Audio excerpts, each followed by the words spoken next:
Hey guys, and welcome back to my channel. This is my first story time type of video. I wanted to do one because I always watch them on YouTube and I figured I have a lot of stories to tell. I thought I'd do this one first, give it a try, and if you guys like this, then do let me know in the comments, like the video, send me a message on Instagram, send me a carrier pigeon. Just let me know if you like this type of video and we'll do some more because I have a lot of stories to tell in my 23 years of life. Nearly 24, oh my gosh. Anyway, sidetracked. Let's get on with the story. So 5 years ago, I was in a car accident. I was a passenger in the car, I wasn't driving, it wasn't my fault, and I will do a story time about the accident itself, but not in this video. So I've spoken about my nose before in previous videos, and in my very first video on this channel, I talked about my scar and how I cover my scar up.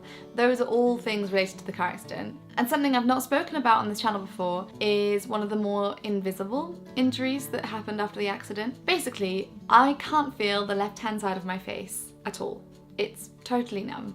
I mean, there are a few parts of my face where I get pins and needles when I touch it, but other than that, it's just numb. Imagine how your lips and gums feel after you've been to the dentist and you've had a tooth taken out.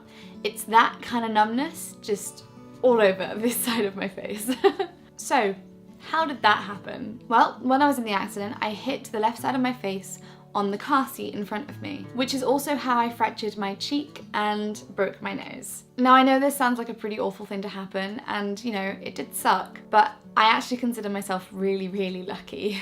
Aside from all the other pretty bad things that could have happened, when it comes to the numbness in my face, it was almost as if I had a 50-50 chance of completely numbing my face or just completely losing control of any of the muscles in my face. Now this is something I remember a doctor telling me when I was in hospital, and I'll preface this by saying when I was in hospital I was out of it quite a lot of the time. I was on morphine and the things I remember are just very like scattered and vague, so this might not be 100% medically accurate. And I did try googling it, but couldn't find anything about this particular subject. So please do correct me if this is wrong or if this is sort of right and I'm just like explaining it really badly. But one of the surgeons that I saw in the hospital told me that there are basically two nerves that go down each side of your face, kind of on the side of your nose down here, and one of the nerves controls feeling and the other nerve controls motion and control of your muscles. And what happened to me is that I damaged the nerve that controls feeling, so it's no longer sending signals to my brain telling me that there is feeling on this side of the face. But of course what could have happened is I could have hit the other nerve and then it wouldn't be sending signals to my brain telling me that I was moving my face, and I would have lost control of all of the muscles on the left-hand side of my face,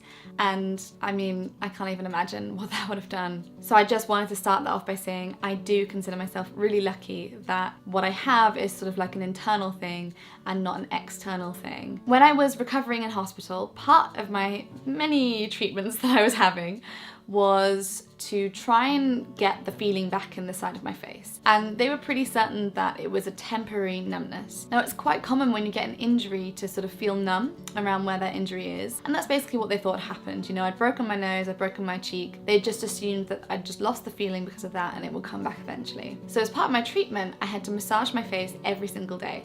And I also had to massage around my eye several times every single day because the last thing they wanted was for my eyelid to start drooping. So I did exactly that. I massaged my face every single day religiously because I really wanted to get the feeling back. And then a few times a week, my paralysis surgeon would come and he would run a pen or a feather across my face from right to left. And then I would have to tell him what I could feel. So right at the start, when he would move the feather across, I felt nothing. Like, it was scary how little I felt. I didn't know when he was on the left-hand side of my face. I know when he wasn't on the right side of my face anymore, but the second he got here, I just wouldn't know where his hand was, where the feather was. I just wouldn't know. After a couple of weeks, I started getting this pins and needles kind of a sensation, and I would sort of be able to know roughly where his finger was because I'd feel the sort of burst of pins and needles. I described it like electricity, like I feel electricity buzzing all around where the connection was happening, which was a good sign. That meant that maybe there was some feeling coming back. But then, as the weeks went on and the months went on and I was discharged from hospital and I would come back to see my paralysis surgeon and it was still just pins and needles, pins and needles. Yep, still just pins and needles. He then had to tell me that the feeling wasn't going to come back. Now, I'll be honest, I was pretty devastated at the time. That was not the news that I wanted to hear. It was awful. I vividly remember the first time I realized that I would never feel a whole kiss again. The numbness starts right in between my lips. So the left-hand side of my lip, I can't feel. And the right-hand side of my lip, I can feel. And it was just sort of this moment where I was like, I won't feel what it's like to have a full kiss ever again. I'll only ever get half kisses from now on. And then one of my close friends at the time said to me, well, Jasmine, you'll just have to have twice as many kisses then, which I thought was really sweet. And you know, as time went on, I got more and more used to it, and those sort of little thoughts that I had at the start went away. And now, 5 years later, it just feels normal to me. There are sort of little inconveniences that I get with it though. To just name a couple, quite often I'll bite my lip accidentally and I won't know that I've bitten it until it starts bleeding, and I'm like, oh, that's blood. Oh, I've bitten my lip. Oops. Another weird little inconvenience that I'd never really thought about was I don't know when my nose is running. So as you can imagine, when I first was getting used to this, that was quite an embarrassing thing that would happen a lot. So my friends and Steven and people like that know to let me know when my nose is running so I can get a tissue. I also developed this weird little tic, which is basically like I take my left hand and sort of touch the left side of my lip like that, just under my nostril, basically just to check if it's running or not. So it's actually like a habit now. I do it when I don't even think that my nose is running. I just do this a lot. You know, these are slight little inconveniences, but I would way rather deal with those than what the other possibility was. And I consider myself incredibly lucky, and I'm so grateful for what I have. Anyway, that was just a little like fun fact story time with Jasmine. I hope you guys liked it. Never really spoken about this kind of stuff in public before. It feels a bit weird, but it's nice actually. Nice to talk about these things. Now I understand why people do story times. Feels good. It feels good to share.